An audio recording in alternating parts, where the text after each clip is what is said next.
I was in a relationship and I heard there was this guy who could manifest what I wanted. And I was like, he can manifest it? I don't care what it costs. I don't care how many hours I have to spend. So that's how I came into contact with Trey. I did not know that's how the referral went, but I was like, okay. Anyway, so that's how I came into contact with Trey. In the intervening 3 years, I got out of that relationship. Was not a good one. But anyway, I have learned so much. People are kind of like, and I thought of this the other day when I put the ads up and everything, and here was Trey and everything. And I said to the guy who's been doing my business stuff, I was like, oh my gosh, there's probably women who see that ad think, I don't want to go talk to a man about my issues. I never even occurred to me because I've gotten so close to him. But what I figured out is that talking to a man is the best thing I ever did, because they really do think differently. And one of the things I've learned is that in a lot of cases, I frankly, this is just me personally, and somebody else might not be like this, but me personally, I gave guys way too much of a break in a lot of instances. Other places I asked too much, but so it's been very, very helpful. So I was like, I want this guy to be able to help other women, because I just think we automatically think of going and talking to a girlfriend or a woman or whatever. And this has been extremely helpful. So I frankly one of my reasons for wanting to do this is for him to be able to help other women. So that's how I met Trey. So I asked this question, which on one of my social medias, and I said, what do you think it is a man values most in a relationship? Okay. What is it a man values most in a relationship?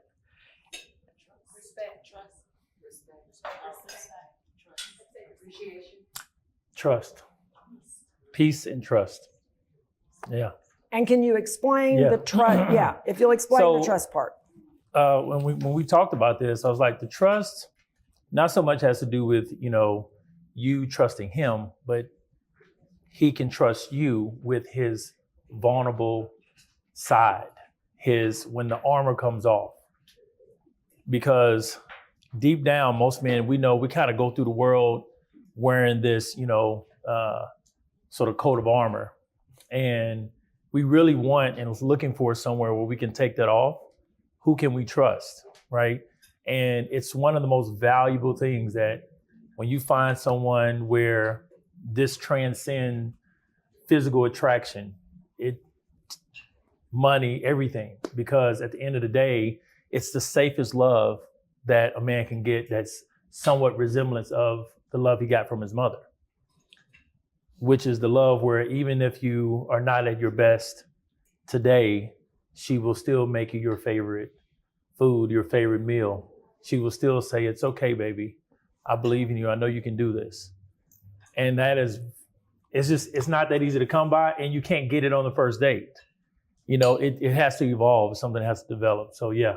But we're not asking you to be his mom, and we're not asking you to do everything for him. In fact, quite the opposite in many ways. So we came up with, and what we're going to talk about is a way of you helping yourself so that you become the kind of woman, or enhance the kind of woman you already are, where you're that woman who is capable of giving someone the ability to trust you. Absolutely. Is that accurate? Yeah, exactly. Because you got to be that too. So we've got 5 different areas we're going to talk about here. Like I said, we could talk for hours, but we got 5 different areas I want to go through. We kind of boiled this down. We've got in the book, I've tried to summarize some things. There's some at-home activities on every single area. But I want to start out with self-care, because that's something we hear about all the time. Self-care, self-care, self-care. And so... Can I say this real quick? Yeah, go. Self-care, we don't mean self-care as a cover-up for self-love. Because you can also cover up that you're caring for yourself by all the things you do for yourself, and buying and shopping and makeup and all of that. That's a cover-up. So we're going to get into what the specifics are, how to distinguish between self-care and self-love. So self-care is a means of building self-love. And Trey's going to explain how that is. But I want to explain how this works out in a relationship and why it's important. And again, I'm going to use myself for an example, not because I like talking about myself all the time. In fact, it's been a little bit difficult to be this vulnerable, but I think that a concrete example is helpful. So what I have discovered is that I had this strategy in relationships, probably pretty much my whole life. The strategy was, I realize now I didn't really love myself. So my strategy was, let me go find the most emotionally unavailable man on the planet. I had a radar for them. Okay? It's seriously. I mean, I can walk into a room, if he's emotionally unavailable, boom, we're together. Let me find, and then let me make him care about me. Because if I can get him to care about me, I'll be worth something. That, seriously, and I've realized now that was my strategy pretty much my whole life. Because there are people who say to me, why are you single? Why, I don't get it. You know, you're blah, blah, blah. I'm sure people say that to anybody else, you know. Well, because that's who I picked out. And it was a strategy on my part to try it all. It always failed. Because if they're emotionally unavailable, they are emotionally unavailable. I'm not good enough to change them, and I've realized that now.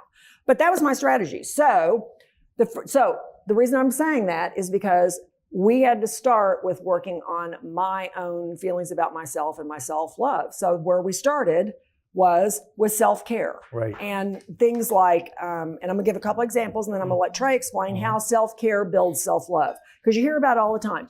I mean, it's everything from eating the right foods so that I feel good about myself, you know, so that I'm taking care of this body and this mind that I have, to exercising, to my finances. I got my finances in order. Why do I go buy this stuff that I don't need, and then I've got a bill I can't pay?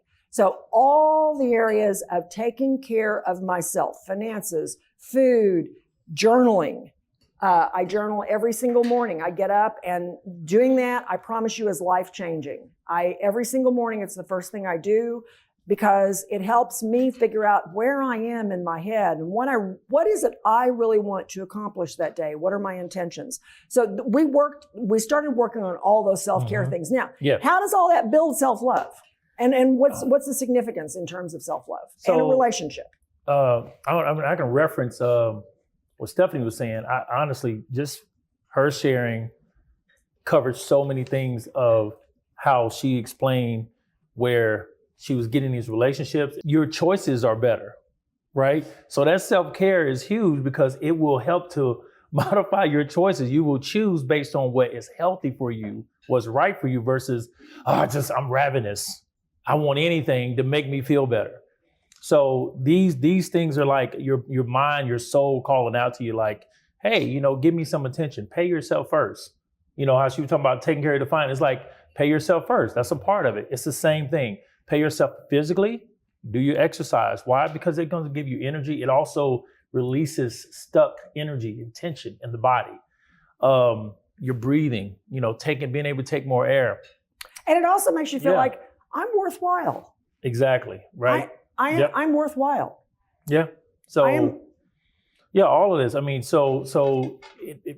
where she was saying what's interesting is how on the surface it can look like you're doing self-care, because you're getting your nails done, getting your hair done, getting the best makeup, you're buying expensive clothes, you're shopping in places. So it looks like on the surface that you're doing that, but it's the intention behind it. Is it really self-care, or is it just, I'm going to buy a bunch of stuff for myself? Because buying a bunch of stuff for yourself and driving yourself in a financial hole is not self-care. Journaling and thinking about what is it I want out of my life today, and setting those intentions at the beginning of the day. And then at the end of the day going, I did pretty good with that. That is self-care. And once you start to feel like that about yourself, you're less willing to settle for something. And let me emphasize about the journaling, about knowing what you want. So it sounds simple, but I recognize that when I start working with people, that's the most difficult thing for them to do. If I just say, hey, what do you want? And you get, well, I know I don't like, and I know I don't. Well, the brain cannot process negation, right? So what happens is subconsciously, when you say, I don't like this, I don't want that, you actually put more focus on it. Because if I say, don't think about a purple cat with yellow dots, I just said, Purple don't cat do it. with yellow dots. I said, don't do it. What's happening? Your brain doesn't process negation. So say what you want. So that way you filter out anything that does not align with what you're looking for. This is so important. So the journaling is really key because it starts to open you up to feel comfortable. Because some people, we're scared sometimes to even say what we want. Why? Because of fear of not getting it, because we've been disappointed in the past. So we just rest with, I don't want this, I don't like that, because that seems more comfortable. We get too comfortable with the negativity and it becomes too familiar. And that's the challenge, to break free of that. So, and I want to say one more thing about self-care, and then any questions on self-care, but one more thing, and I haven't even told you this. This happened to me the other night. This happened to me the other night. So the other day I was, after working on this stuff for the last couple of years, I was feeling pretty good about a couple of things because I was feeling like, I've done the right thing. I'm the one who very calmly said, this isn't for me. This doesn't work, and I feel good. So I've been a little, dicey here and there, but I feel good about that. I feel good about some things that I got from that, which I'm going to end with, which are helping me with my son, as I said. So I felt pretty good about that. So I'm feeling pretty good about myself, okay? Trey's been telling me something all along, and I never computed it until the other day. And you may have to help me out with this. So I was sitting there, and I mentioned my ex earlier. And don't worry, I'm not getting back with my ex. That's not the point here. But we talk a lot about various things. We're very good friends. So he had called me, and I think he was asking me about this, and he was asking me, how's it going to go and stuff. And I thought, Trey has always said to me, when you appreciate what you do for yourself, it's easier to appreciate what others do for you and those who do appreciate you. Mm-hmm. And I just really felt, I listened to Kevin for longer. I appreciated Kevin for who he is. And overall, it's just good stuff. I mean, it's just good stuff. I hadn't even told beautiful. You that. Yeah, that's beautiful. So Jana had me tearing up sometime about stuff because we worked hard. I mean, I know I've challenged her. To really have some breakthroughs, and it's really, so stuff like that. Even to hear it now, it's very, very touching, and I'm proud of you. Thank you. So, the second thing we want to talk about is developing your feminine side. Okay, because if you're anything like me, what do you mean my feminine side? Well, all of us. I'm going to let you explain this in a second. Yeah. Okay, but. I'm just going to tell you, I'll give you my example first, and then I'll let Trey take it from there. It is that, like a lot of women, when you're asked to be the breadwinner, when you're asked to be the boss maybe at work, when you're asked to work, when you're asked to do all these things, what's ironic is that a lot of us women have kind of lost touch with, we all have masculine and feminine, men and women. And a lot of the women, ironically, have kind of lost touch with some of the feminine part, which is part of your whole self. Yes. And when you lose part of that whole self, it's you aren't your whole best self. So why don't you take it from there on developing your feminine side. This is the part really that I was like, because when he tells you how to ask something, I'm like, really? It works like that? Yes. And so just to speak to that, so understand that when we talk about masculine and feminine, what it comes down to, when you talk about from the physical standpoint, is your hormones, right? Your hormones, oxytocin, estrogen, testosterone, progesterone, all of that. That's sort of what influences how you feel, also what deals with your stress levels. So one of the key signs especially for biological women, that you're being too much on your masculine side is being overwhelmed. So we're going to go through a quick little, so if you look in the notebook, there is these different words, okay? First word, independent. So tune in, notice if you feel anxious, calm, or ambivalent. Calm's a 1. Calm's a 0. Calm's a 0. Just notice just notice how you feel on these words, okay? You'll pick it up in a second. Interdependent. Interdependent. Then we got emotional. Detached. Problem solver. Nurturer. Tough.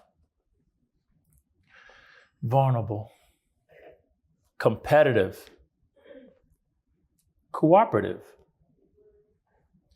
analytical, intuitive, powerful, loving, assertive, receptive, competent, virtuous,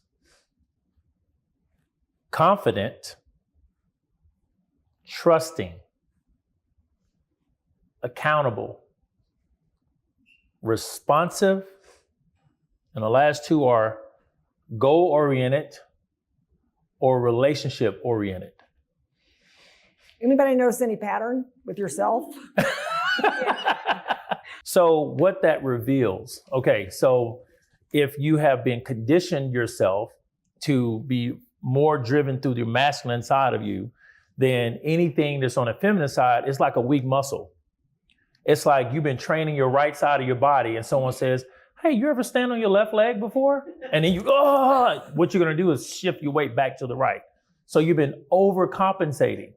So imagine, I probably just started this as an analogy because I was like, if you raise your dominant hand, we all have a dominant hand, right? So if you think about, okay, here's my dominant hand, and then you have a non-dominant hand. So your dominant hand would be representative of your masculine side, and your non-dominant hand would be your feminine side. So if something was to happen to your dominant hand where it got broke or sprained, you could eventually figure out how to get things done with the left side or the non-dominant hand, correct? You'll figure it out. You'll learn how to write, clothe yourself, everything. So that's essentially what happens to a lot of women nowadays. It's like, of course, you can do everything that a man can do, but you can't think like a man can think because we're wired totally different. Because if you could think the way we think, you understand exactly what men want and how they act and how they function. But you can do things that are in the masculine function, which are very action-oriented, assertive, competitive, detaching from your feelings.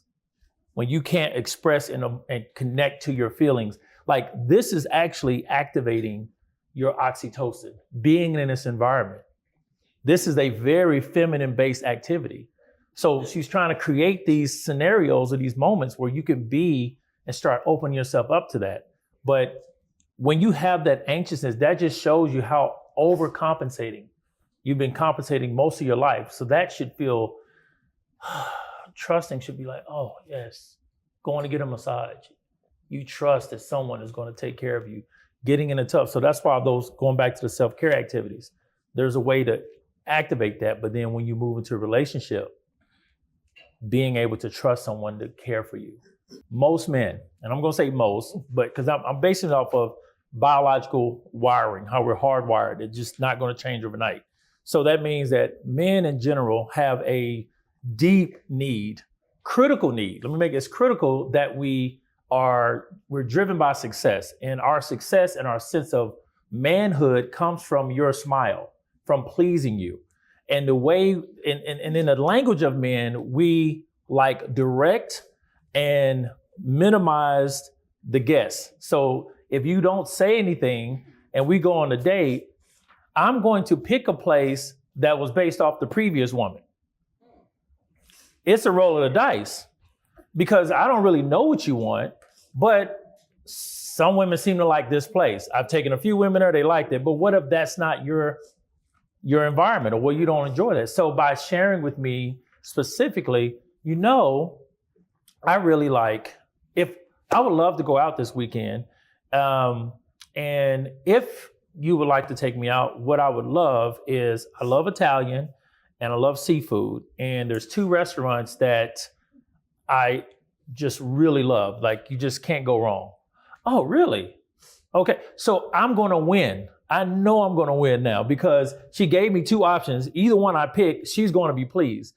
You know how much it racks my mind if I don't really know and I have to figure it out, and then I'm tense the whole way there if she's going to like it, and then I'm reading every smile, every expression on her face. I can't relax. But if I know she likes these two restaurants, she told me, I'm going to win. She will smile, she will be happy, and then I get the credit. I never knew they thought that way. And so it's a little formula that you use, which is, how can I say this so that I give him, and it's not, it is a little bit of, it's not, I don't want to call it a game because it's really not, it's just understanding how it works. And if I give him the opportunity, if I say it in a nice way, it would make me so happy if we went out Friday night instead of, why don't we ever go out?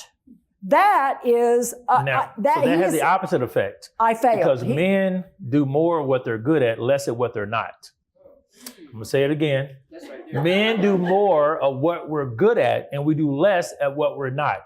Think about any man you know. What is his focus on? I guarantee he's only focused on it because he's good at it. He's getting praised for it. So the more nags, the more no's.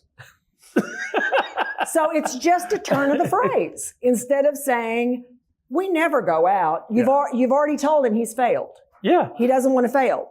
Instead, if you just say, I love when we go out. I love when we go out, and I would love to go out this weekend, and I really would like to go to an Italian place. It's like he can win, win, win. I feel connected to you.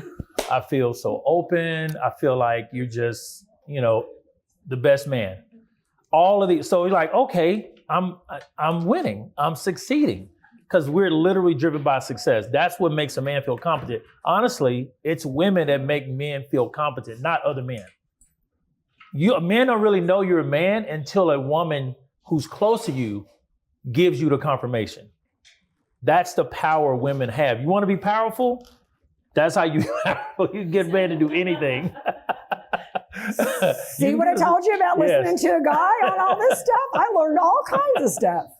Okay, let's go on. We got to go on to the next section. Okay. And after we finish, if somebody wants to talk with Trey individually, that's great. Okay. Yes. So number 3 is emotional healing. And this is probably the most important thing. And it's probably the most difficult to do in a lot of ways. Mm-hmm. Takes some time. But again, I'm going to start out with examples I use. So since I work in TV, I've found the easiest way to communicate things is with examples, which is why I use them all the time and why I'm using myself. Trey's going to talk about how if you don't resolve the original things, you drag it all from your childhood to your first relationship to your second one. You just keep dragging it along. You've got to resolve the original thing. So, and that's a process of resolving the original thing. But let me tell you what I realized in working with him. So I told you I picked these unavailable guys, okay? So it was about, it was New Year's Day a couple of years ago when I was in tears because my unavailable guy wasn't there. Doing what he does. We spent a couple of hours at least on the phone. And what I realized was that, and I'm not criticizing my mom here at all because she did the best she could with what she had. She really did. But what I realized is that I had all my life picked men who were a little bit emotionally unavailable, a little bit disapproving of me in some way, and then tried to get from them what I was really looking for from my mom, which was acceptance for me, just who I was. I picked men who were emotionally, the makeup was very much like my mom. Yeah. Very much like my mom. And once I realized that, I was like, oh, wow. Geez, that's why I'm picking these guys. Because otherwise it made no sense. So that's for me, that revealing that. So, but the thing of it is, how do you find that? Yeah. How do you figure that out? We've spent a lot of time together, but so you want to talk a little bit about triggers and how you can start kind of beginning to narrow in what is really going on here. Because there's a phrase I love, what you don't repair, you repeat. Mm-hmm. So, I think to echo how Stephanie was describing her process of realize she got triggered when she got on that show. And so the first phase is awareness. And you start the process of awareness by, you almost have to start tracking and acknowledging, like, what was it that's triggering you? Or first thing is just asking yourself, what am I feeling? What am I feeling? What am I feeling? Something happens, you get angry, you're frustrated. What do you mean by that when you say, what am I feeling? Like, so you want to either tap into, if you're not able to get the word of like, okay, I'm feeling frustrated, angry, sad, fearful, you might just say, well, I'm feeling tense, right? I'm feeling anxious, whatever it is that's coming up. When you do that, what happens in the brain is you create a sort of a detachment or distinction, right? So you create that space where now you're in observation mode. Once you do that, it actually starts to release. That emotion gets to flow out of you and through you.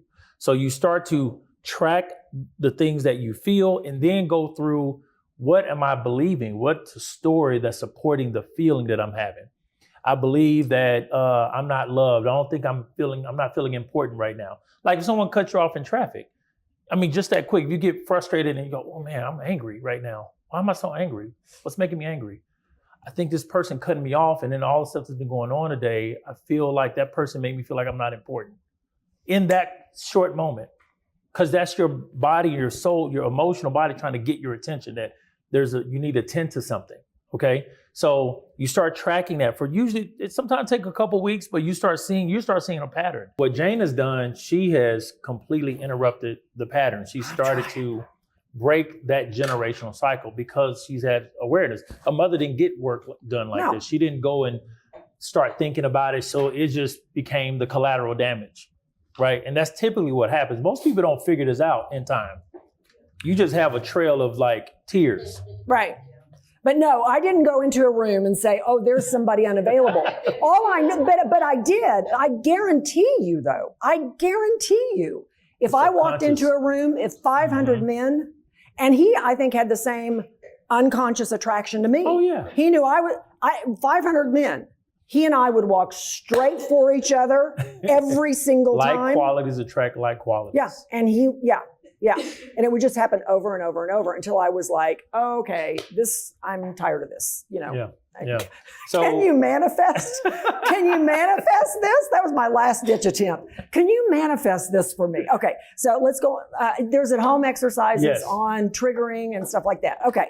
I want to go to vision. Mm-hmm. This is not as complicated, I don't think, but it's really important. So I was so blinded by needing a guy's attention that I didn't pay any attention half the time to whether we were even compatible.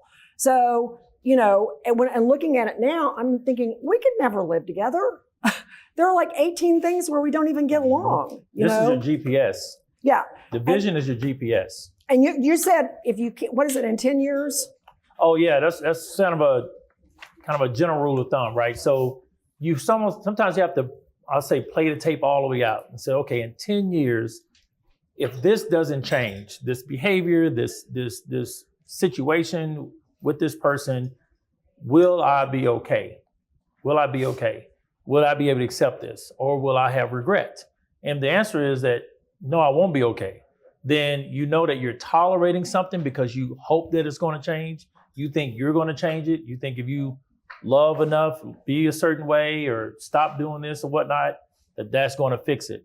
And you will end up with 10 years wasted because you will have the same result in 10 years, but just, again, a lot more collateral damage to go with it.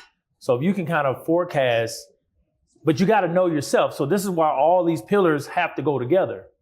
You got to know yourself to get to the point where you have a vision to go, this is what I want, because that's your filter. That's how you filter out the right person. She was attracting the right person because that's what she was. She was emotionally unavailable. See, that's the secret behind it. She wasn't being fully authentic, expressing her true self, connecting to her emotional feelings. So you have to attract someone that almost is a mirror of that. And what God does is give you an opportunity to go ahead and get the lesson so you can get to the next grade. And if you don't get it, you can't skip grades. There is nobody that say, well, you're good at this, we'll go ahead and move you along. No, you have to get that one lesson. And a lot of times, because now people are not connected to their emotions and they're very underdeveloped emotionally. They got all these other things developed, but emotionally underdeveloped. And this is the part of us that, like Stephanie was saying, and then you feel bad because you got all these physical things that you should be happy, you should be fulfilled, But none of those things ever fulfill you. They're just symbols of you're trying to get more attention. You're trying to be validated, trying to feel important, but it's not sustainable. So that's a part of getting connected to your soul, recognizing that you're way more than what you see in the mirror.